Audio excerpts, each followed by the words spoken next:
이 수치심이라는 감정은 그 동물에게는 없고 오직 사람에게만 있는 감정입니다.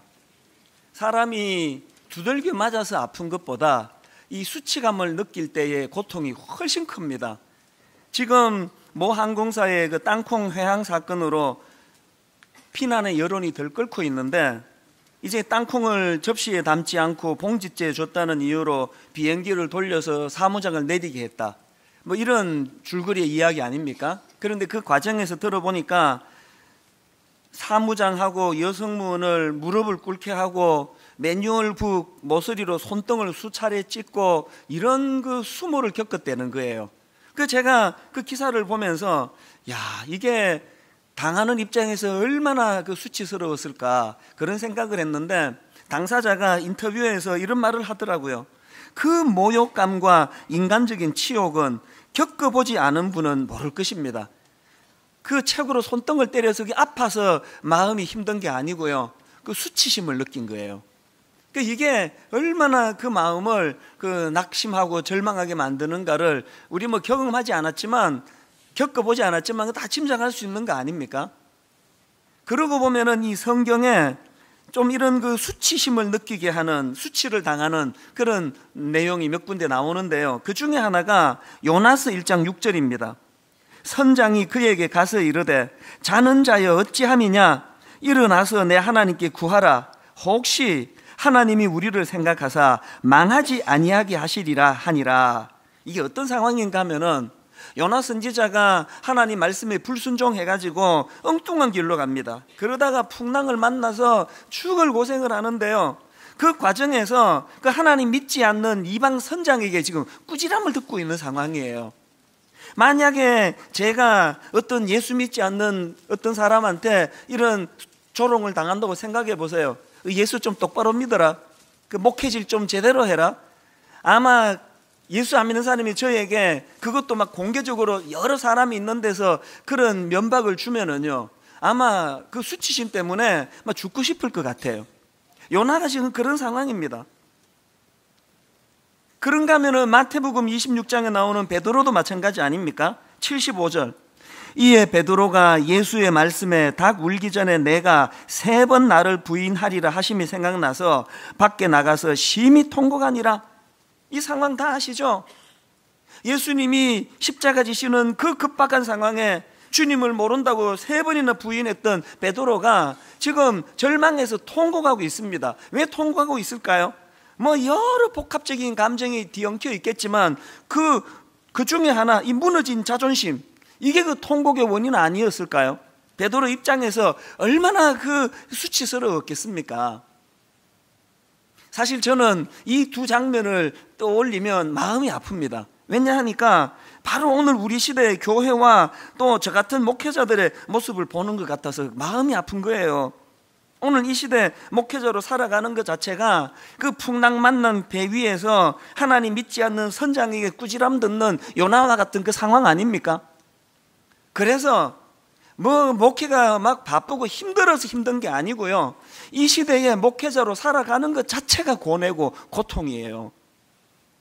여러분, 한 해를 되돌아보면서 여러분은 어떻습니까? 여러분, 지난 한 해 동안 여러분 마음에 이런 그 수치심을 느껴 마음이 상해 본 적이 없습니까? 그 수치심이 아직도 치유가 안 돼서 마음이 힘든 분 혹시 없으십니까? 사실 이 수치심이라는 감정은 뭐 할 수 있는 대로 그 느끼지 않는 것이 좋은 것이겠습니다만, 그러나 여러분, 때로는요, 이 인간이 느끼는 수치심은 인간의 더 큰 변질과 타락을 막는 좋은 효과가 있습니다. 그래서 오늘 이 수치심에 대해서 좀 살펴보려고 하는데요, 제가 이 수치심과 관련해 가지고 한 3가지 정도 묵상을 해보았는데, 첫째로요, 여러분, 사람이 그 수치심을 느낄 수 있다는 것 자체는 축복입니다. 사람이 수치심을 느껴야 할 때 수치심을 못 느낀다면 그 병든 상태 아닙니까? 그 뉴스 같은 데 보면은 크고 작은 죄를 짓고 이제 이 잡혀가는데 카메라가 들이대면은 막 얼굴을 그 가리려고 막 안간힘을 쓰는 이런 것들을 종종 볼 수 있지 않습니까? 근데 가끔 가다가 아주 중죄를 지어놓고 카메라를 들이대는데도 딱 그냥 어깨 펴고 당당하게 걸어가는 사람 보면은요, 꼭 그냥 병자 같아요. 저 지금 수치를 느껴야 되는데 저렇게 고개 쳐드는 게 저게 용기냐고. 저게 제가 미국에서 이민 생활할 때 보니까요, 이 아이들이 이렇게 이제 놀다가 뭐 막 수가 틀리면 또 다투기도 하고 그러는데요, 이 상대방 애가 좀 비열한 짓을 하거나 그러면은 이렇게 놀려요. 손을 이렇게 가지고요, shame on you, shame on you. 우리 말로 하면은 너 부끄러운 걸 좀 알아라, 그런 뜻 아닙니까? 이 shame on you 그러면요, 막 어떤 애들은 그 상대방의 그거를 겪는 애들은 막 그냥 막 화가 나가지고 막 어쩔 줄은 몰라 해요. 그 수치를 느끼고 있는 거거든요. 그 정상 아닙니까? 그 어린애가 shame on you 그러는데 나 원래 그런 사람이야, 왜? 그러면은 안 되는 거예요. 우리가 앞에서도 말씀드렸지만 수치심을 느껴야 할 때 수치심을 느낄 수 있는 거는, 이거는 더 큰 타락과 변질을 막는 아주 좋은 감정이라고 저는 생각합니다. 그런가 하면 두 번째로, 이 수치심은 치유받아야 할 감정이라는 겁니다. 이 수치심이 얼마나 우리 마음을 상하게 합니까? 저는 요한복음 8장은 읽을 때마다 마음에 감동이 오곤 하는데요, 어느 날 서기관들과 바리새인들이 한 여성을 붙잡아 가지고 예수님께 데려와 가지고 이렇게 묻습니다. 요한복음 8장 4절 5절. 예수께 말하되 선생이여, 이 여자가 간음하다가 현장에서 잡혔나이다. 모세는 율법에 이러한 여자를 돌로 치라 명하였거니와 선생은 어떻게 말하겠나이까? 야, 이거 보면은 그 당시 서기관과 바리새인들이 참 잔인했던 것 같아요. 여러분, 이 종교인이요, 은혜를 잃어버리면은요, 이 종교인이 율법만 남으면 이렇게 잔인해질 수 있는 거예요. 그리고 이 사람들이 얼마나 편협합니까? 겉으로는 굉장히 공의로운 척 공의를 내세우지만, 자, 여러분 한번 대답해 보세요. 간음은 그 혼자 하는 겁니까? 그 왜 상대방 남자는 어디로 가버리고 여자만 끌고 와가지고 왜 공의를 가장하고 있느냐고요. 종교가 변질이 되면요, 아주 역겨워요.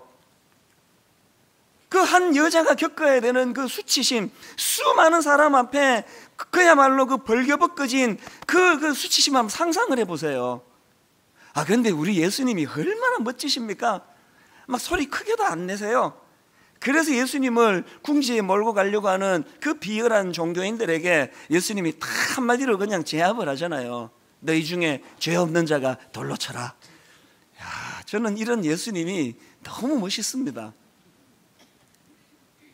근데 여러분, 그 당시 뭐 사람들이 타락했다 어쩐다 해도요, 저는 이 장면을 보니까 예수님이 너희 중에 죄 없는 자가 돌로 쳐라 그러니까 그냥 어른서부터 아이에 이르기까지 다 돌을 놓고 가는 것을 보면서요, 그래도 이 시대 사람들이 뭐 타락했다 어쩐다 해도 우리 시대보다 훨씬 더 순수하고 순진했던 것 같아요.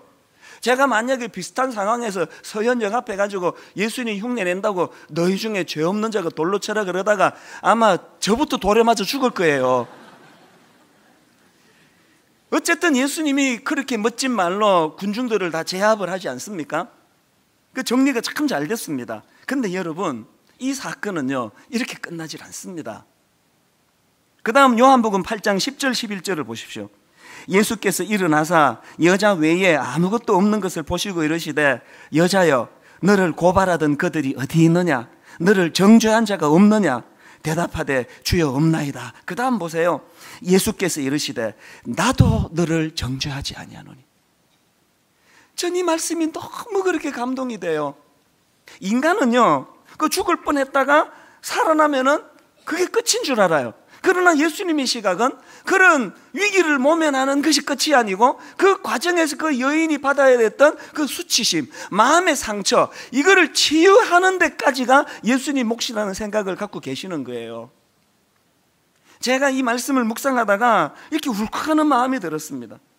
되돌아보면은 철없던 시절에 참 미숙하게 짝이 없었던 그래서 그냥 내버려 뒀으면 수치와 치욕의 자리에 빠져 허우적거릴 수밖에 없는 그런 전데요, 끊임없는 주님의 사랑으로 제 내면의 수치심을 치유해 주시면서 나도 너를 정죄하지 아니하노니.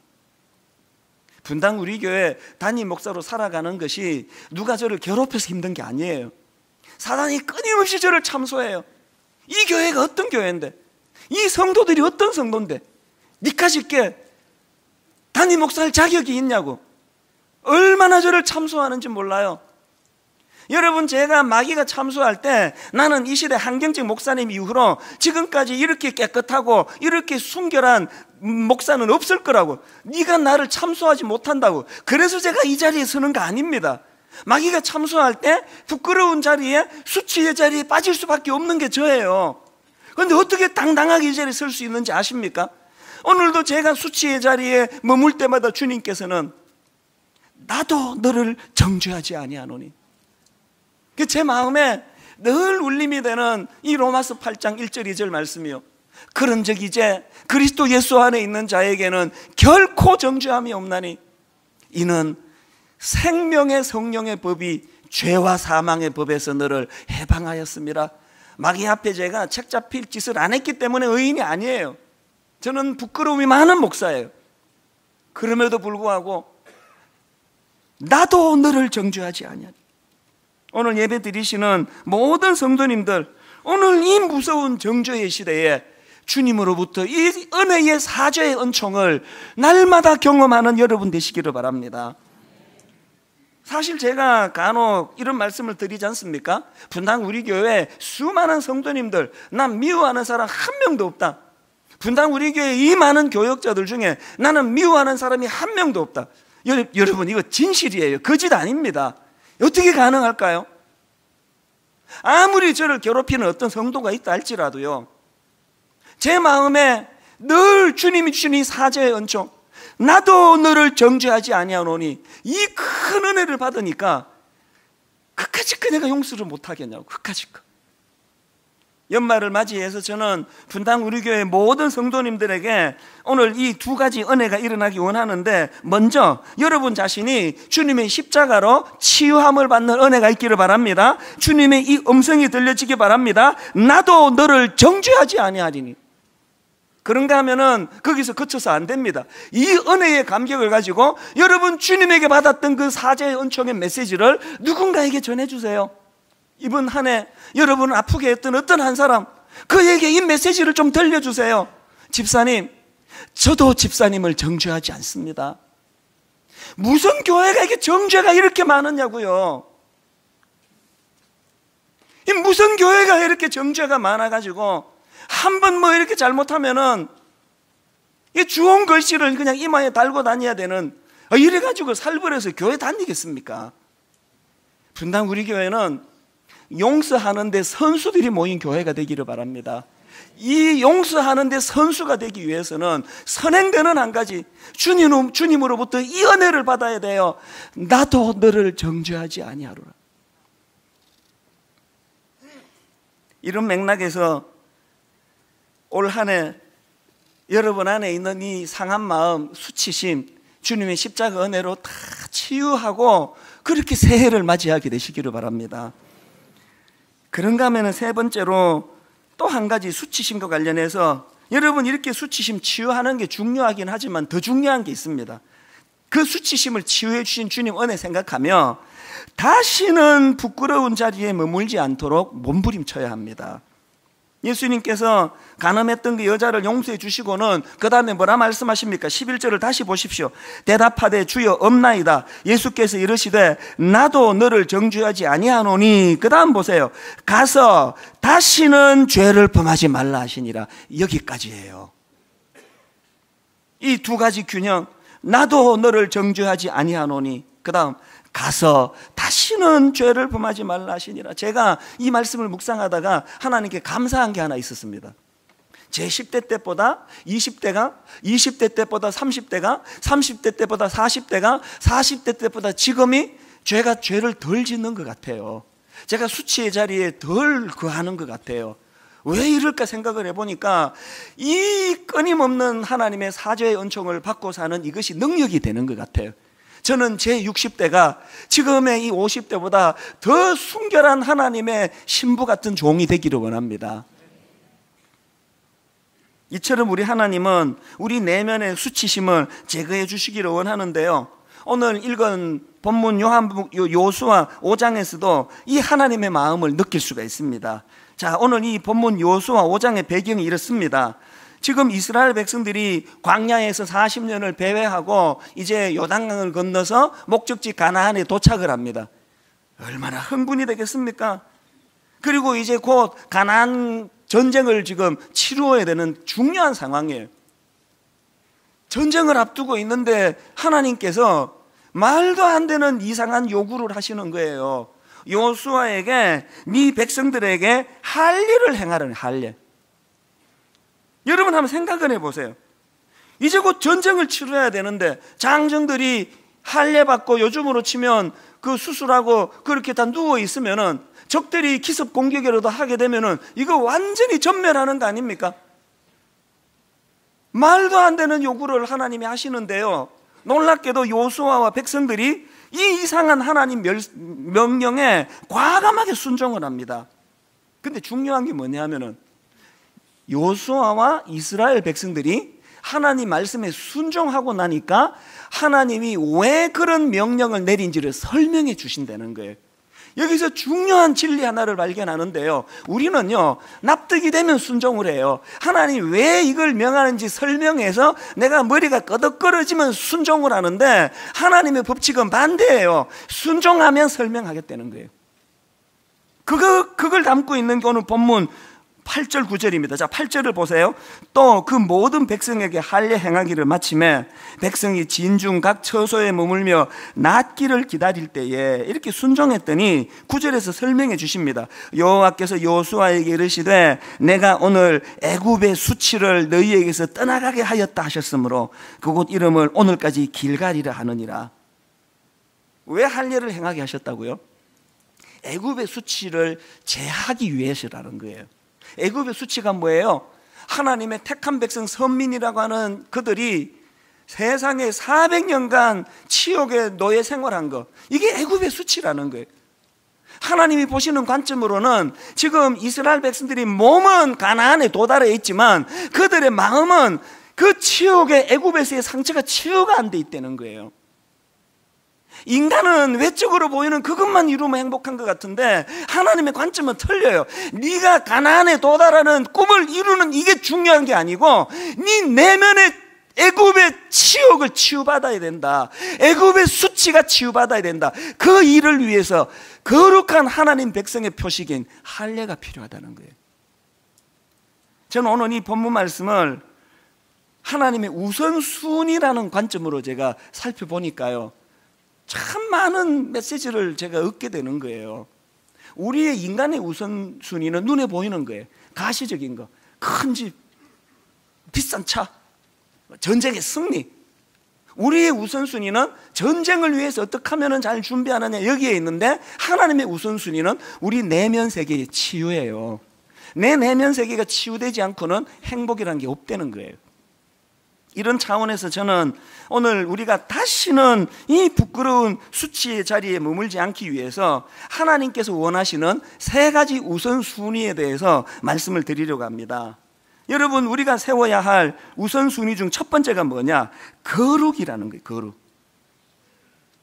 사실 지금 이스라엘 백성들은 거룩이고 뭐고 전쟁 치르기에 딱 좋은 상황이에요. 자, 1절을 한번 보십시오. 요단 서쪽의 아모리 사람의 모든 왕들과 해변의 가나안 사람들의 모든 왕들이 여호와께서 요단 물을 이스라엘 자손들 앞에서 말리시고 우리를 건너게 하셨음을 듣고 마음이 녹았고 이스라엘 자손들 때문에 정신을 잃었더라. 전쟁에서 이 사기가 얼마나 중요합니까? 안으로 이스라엘 백성들은 지금 방금 가나안에 진입해가지고 사기가 하늘을 찌를 듯 하는데 반대로 그 바깥에 적들은 지금 이 이스라엘 백성들을 보면서 마음이 녹았고 정신을 잃은 상황이에요. 바로 지금 기회 아닙니까? 이때 밀어붙여야 되는 거 아닙니까? 그런데 하나님의 시각은 달랐다는 거예요. 하나님은 어떤 외적인 상황의 좋아짐보다도 더 중요한 게 뭐냐? 무엇보다도 우선 이 할례를 통하여 하나님 백성으로서의 거룩을 회복하는 게 우선순위라는 거예요.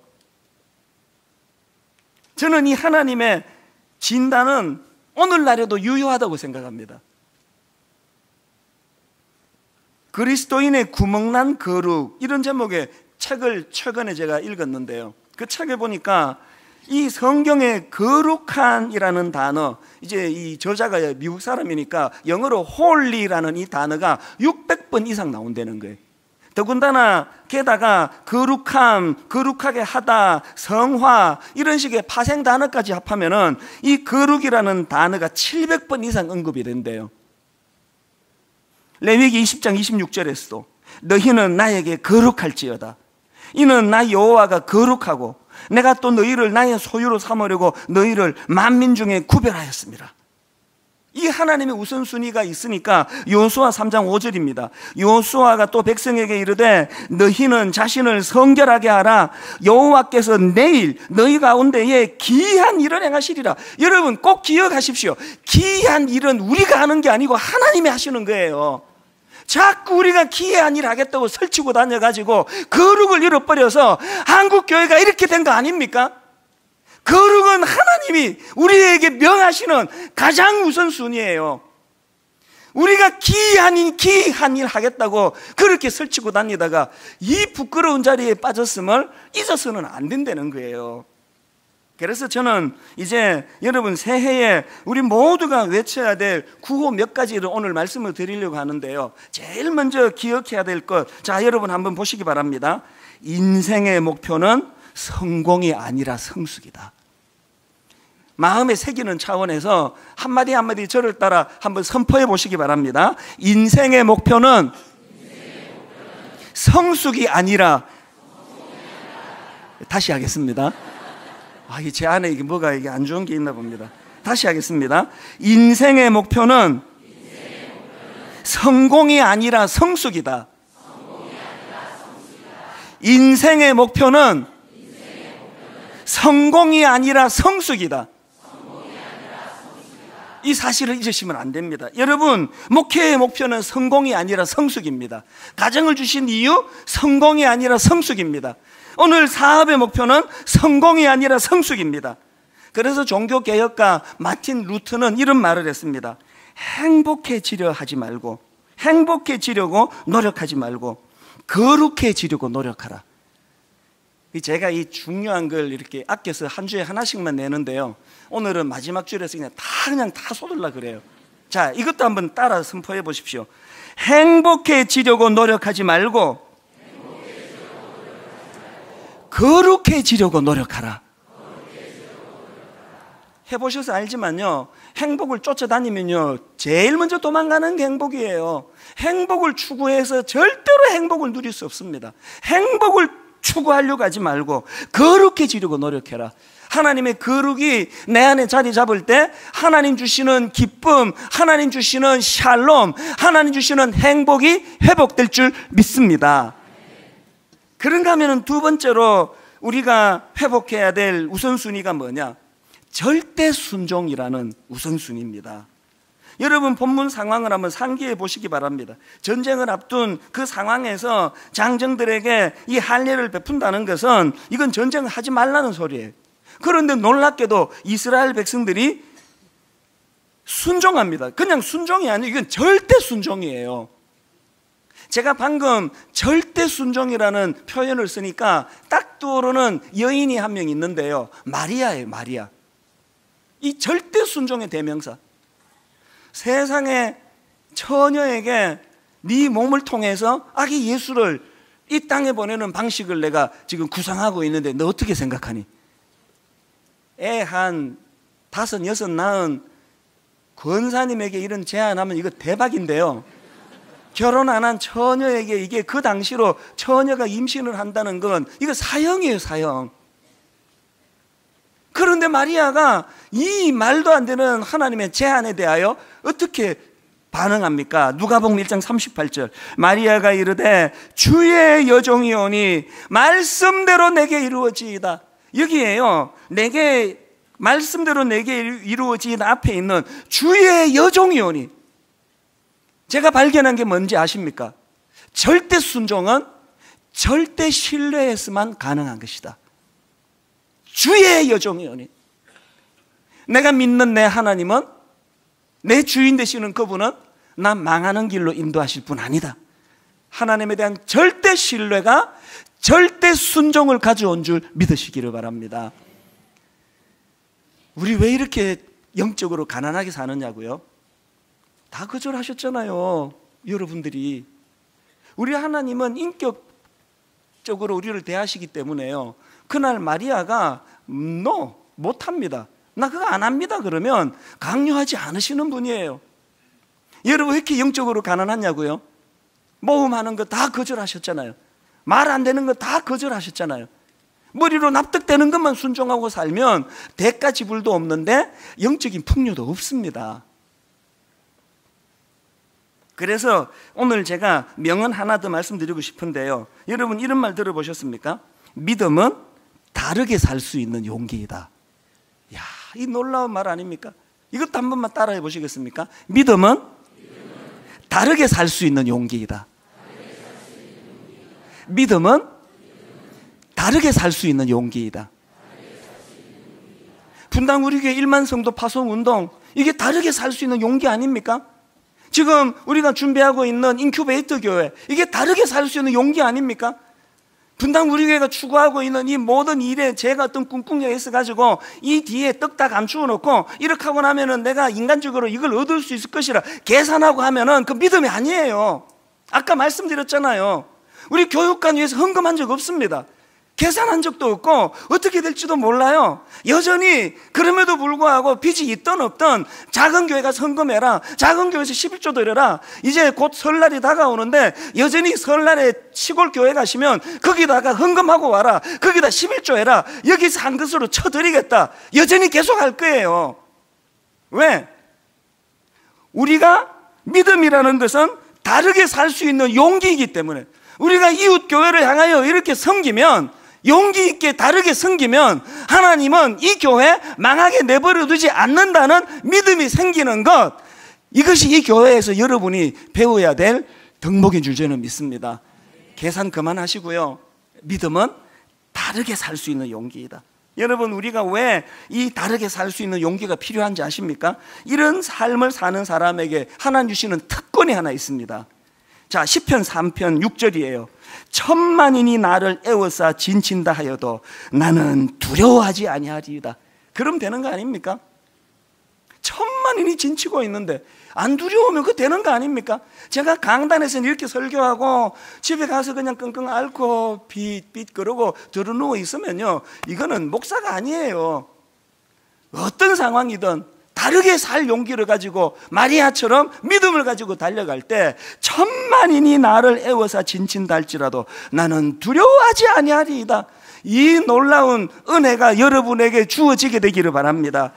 여러분 올 한 해 내내 우리 마음에 담았던 시편 18편 29절, 내가 주를 의뢰하고 적군을 향해 달리며 내 하나님을 의지하고 담을 뛰어넘나이다. 여기에요, 내 하나님을 의지하고의 굵은 그 표시를 해야 돼요. 담, 안 믿는 사람도 뛰어넘습니다. 우리 하나님을 의지해서 뛰어넘는 담, 이게 믿음이에요. 수치의 자리에 빠져 의기소침해 있는 인생이 아니라 주를 의지하여 내 앞에 가로막혀 있는 이 담을 뛰어넘는 새해가 되시기를 주님 이름으로 축복합니다. 마지막 세 번째로, 우리가 다시는 부끄러운 수치의 자리에 머물지 않기 위해서는 이 은혜라는 우선순위를 회복해야 한다는 것입니다.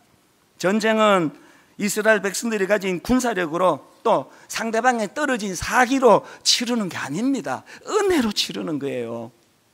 창세기 3장에 보면은요, 사단의 유혹에 넘어져 가지고 올무에 빠져 있는 아담과 하와를 위하여 하나님이 옷을 하나 지어 입히십니다. 3장 21절, 여호와 하나님이 아담과 그의 아내를 위하여 가죽 옷을 지어 입히니라. 이게 왜 흥미로운가 하면은요, 이 은혜의 옷을 입히기 전에 아담과 하와 스스로가 자기 수치를 가리기 위하여 무슨 조치를 취하는가 하니까 창세기 3장 7절입니다. 이에 그들의 눈이 밝아져 자기들이 벗은 줄을 알고 무화과 나무 잎을 엮어 치마로 엮었더라. 여기 두 종류의 옷이 있지 않습니까? 인간이 자기의 수치를 가리려고 만든 무화과 나무 잎으로 만든 옷이 있고요, 하나님이 입혀주신 가죽 옷이 있습니다. 이 두 차이를 성경이 어떻게 설명하는 걸 보십시오. 이사야 64장 6절입니다. 무릇 우리는 다 부정한 자 같아서 우리의 의는 다 더러운 옷 같으며 우리는 다 잎사귀 같이 시들므로 우리의 죄악이 바람같이 우리를 몰아가나이다. 내 지혜로 만든 무화과나무 잎은 잠시 수치를 피하게 하는지는 모르지만 곧 더 큰 수치로 몰고 간다는 거예요. 여기에 반해서 갈라디아 3장 13절을 보시면 하나님의 대안입니다. 그리스도께서 우리를 위하여 저주를 받은 바 되사 율법의 저주에서 우리를 속량하셨으니 기록된 바 나무에 달린 자마다 저주 아래에 있는 자라 하였습니다. 그 다음 27절, 누구든지 그리스도와 합하기 위하여 세례를 받은 자는 같이 읽습니다. 그리스도로 옷 입었느니라. 우리의 지혜로 만든, 내가 내 수치를 피하려고 만든 무화과나무 잎으로 만든 옷은 더 큰 수치를 가져올 뿐이에요. 주님의 십자가로 만들어주신 이 가죽옷, 그리스도로 덧입는 이 은혜의 옷을 입어야 된다는 거예요. 최근에 제가 그 은혜의 찬송 이야기라는 그 책을 제가 보았는데요. 그 책에서 우리가 잘 아는 찬송가 200, 그 찬송가가 바뀌어서 지금 그게 아마 540장인가 아마 그럴 거예요. 주의 음성을 내가 들으니 사랑하는 말이 일세, 이 찬양인데요. 그 찬양을 작사한 분 스토리가 그게 나와 있더라고요. 이분을, 이 곡을 그 페니 크로스비라는 분이 작사를 했는데, 이분은 참 불행한 삶을 산 분이에요. 태어나고 6주 만에 독감이 걸렸습니다. 그래서 열이 펄펄 끓고, 열이 너무 끓으니까 이게 눈으로 가가지고 어린아이가 눈이 시뻘겋게 충혈이 되고, 그래서 병원을 갔더니 의사가 오진을 한 거예요. 이게 눈이 시뻘개진 그것만 보고 이게 독감인데 눈병으로 오진을 한 거예요. 그래가지고 그 의사가 처방해 준 그 조치가 잘못돼가지고 부작용을 일으켜가지고 생후 6주 만에 시력을 잃어버립니다. 엎친 데 덮친 격으로요, 크루스비가 태어난 지 1년이 안 돼가지고 아버지가 돌아가세요. 남편이 죽고 나니까 그 어머니는 자식 돌볼 겨를이 어디 있습니까? 먹고 사느라고 이 어린애를 할머니에게 맡겨놓고 그렇게 자란 게 크루스비예요.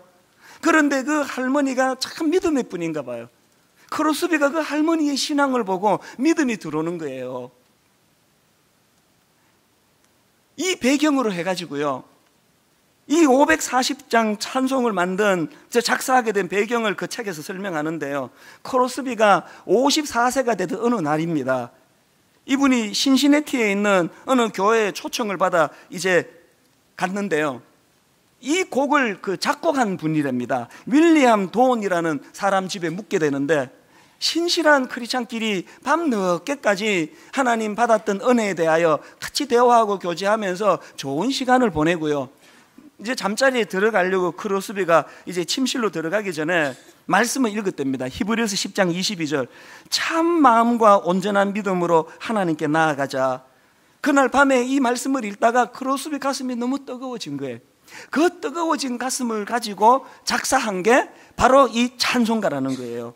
이거를 여러분, 그 크루스비가 그 영어로 썼던 원문 그대로를 제가 직역해가지고 여러분에게 이제 화면으로 두 개를 비교해서 띄워드리려고 하는데 한번 들어보십시오. 오 주여, 저는 주님의 것입니다. 저는 주님의 음성을 들었습니다. 주님께서 저를 사랑하신다는 말씀이었습니다. 하지만 저는 믿음이 더 자라길 원하며 주님께 더 가까이 이끌리길 원합니다. 그리고는 후렴에서 저를 더 가까이 이끄소서 주여, 주께서 돌아가신 십자가로 저를 더 가까이 이끄소서 주여, 주의 귀한 보혈 흘리시는 옆자리로. 우리 번역에는요, 이게 뉘앙스가 잘못됐습니다. 후렴에 내가 매일 십자가 앞에 더 가까이 가오니, 이게 꼭 주체가, 이게 내가 지금 의지적으로 주님 앞에 십자가 앞으로 가까이 나간다는 뉘앙스인데, 크로스비는 정반대예요. 그게 아니에요. 내 의지로 주님 앞에 가는 게 아니고, 크로스비가 주님 앞에 사모하는 게 뭐예요? 주님, 나를 십자가 앞으로 가까이 이끌어 주시기를 원합니다. 난지 6주 만에 실명하고, 난지 1년 만에 아버지 먼저 하늘 날아가시고, 누군가가 자기를 이끌어 주지 않으면 발걸음 하나 뗄 수 없는 초라한 자기 자신의 모습을 가지고, 하나님, 나는 주님 앞으로 갈 수 있는 능력이 없습니다.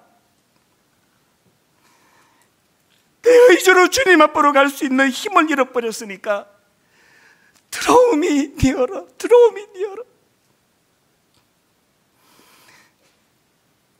내 윤리와 도덕과 내 의지를 가지고 만든 무화과 나무 잎은 잠시 내 수치를 피하게 하는 줄은 모르지만 더 큰 수치로 나를 몰고 가는 걸 내 평생 경험하고 살았는데, 하나님, 내가 엮어 만든 무화과 나무 잎이 아니고 들어옴이 니어라, 들어옴이 니어라. 저를 십자가 앞으로 인도하여 주시기 바랍니다. 한 해를 마무리하면서 새해를 기다리며, 아버지, 피곤한 삶 또 한 번 더 달려가 보겠습니다. 그 결단의 고백도 필요하지만 들어옴이 니어라, 들어옴이 니어라. 아버지, 저는 힘이 없사오니 저를 십자가 앞으로 인도하여 주시기 원합니다. 한 해가 가기 전에 올 한 해 여러분이 경험했던 수치심, 부끄러움, 상한 자존심 다 치유되는 은혜가 있기를 바랍니다. 그래서 우리가 갈망해야 되는 것, 주님, 십자가 앞으로 인도하여 주시기 원합니다. 오늘 설교 말씀을 기억하시면서 우리 이 찬양 같이 부르기 원하는데요. 나를 지으신 이가 하나님, 나를 부르신 이가 하나님, 나를 보내신 이도 하나님. 지난 한 해 돌아보며 우리가 드릴 수 있는 결론, 나의 나된 것은 다 하나님 은혜였습니다. 크로스비의 그 마음을 가지고 우리 주님 앞에 함께 이 고백 드리기를 원합니다. 나를 지으신 이가 하나님, 나를 부르신 이가 하나님. 나를 지으신 이가 하나님, 나를 부르신 이가 하나님, 나를 보내신 이도 하나님. 여러분 진실로 이렇게 고백하기 원합니다. 나의 나된 것은 다 하나님 은혜라. 하나님 은혜라. 나의 달려갈 길 다가도록, 나의 마지막 호흡 다하도록, 나의 마지막 호흡 다하도록, 나로 그 십자가 품게 하시니, 그 십자가 우리가 세워야 될 가장 최우선순위 은혜. 나의 나된 것은 다 하나님 은혜라. 이 은혜의 감격이 회복되기 원합니다. 한량 없는 은혜, 갚을 길 없는 은혜, 내 삶을 애워싸는, 내 삶을 애워싸는 하나님의 은혜, 하나님의 은혜. 두 주먹의 힘을 불끈쥐고 나 주저함 없이 그 땅을 밟음도, 나를 붙드시는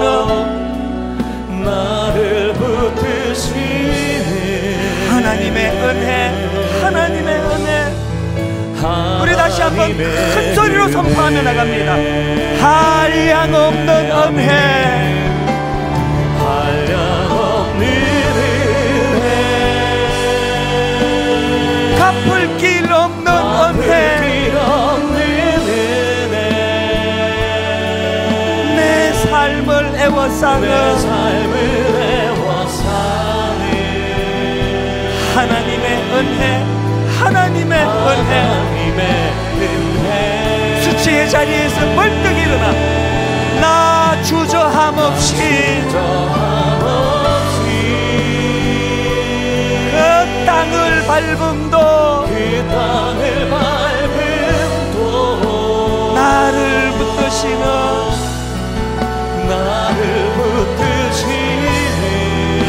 주님의 은혜, 하나님의 은혜,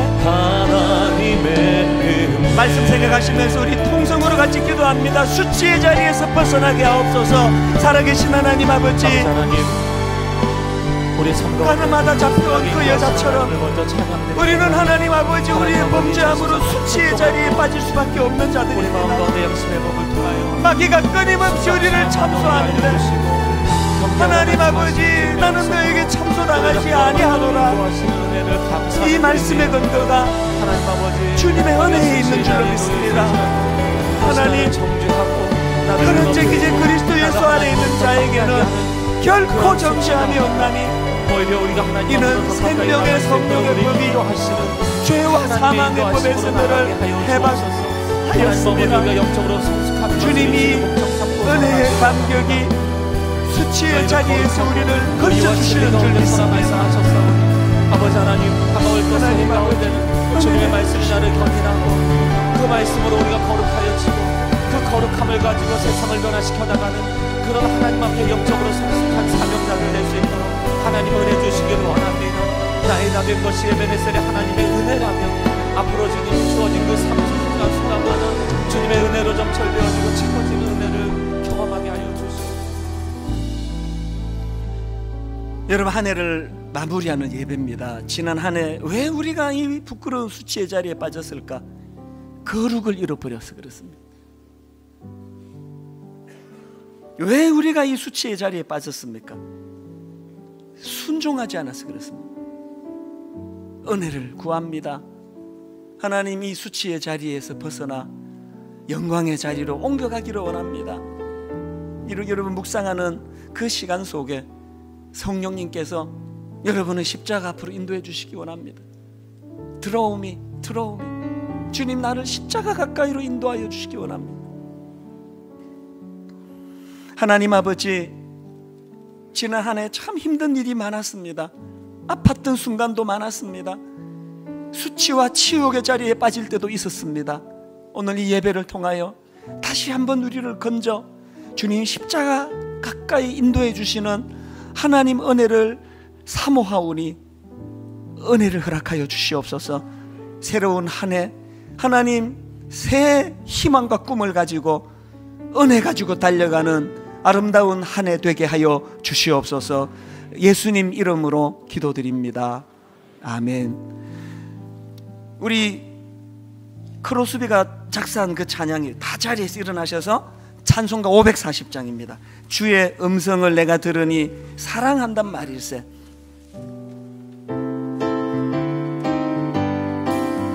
주의 음성을 내가 들으니 사랑한단 말일세. 믿는 마음으로 주께 가오니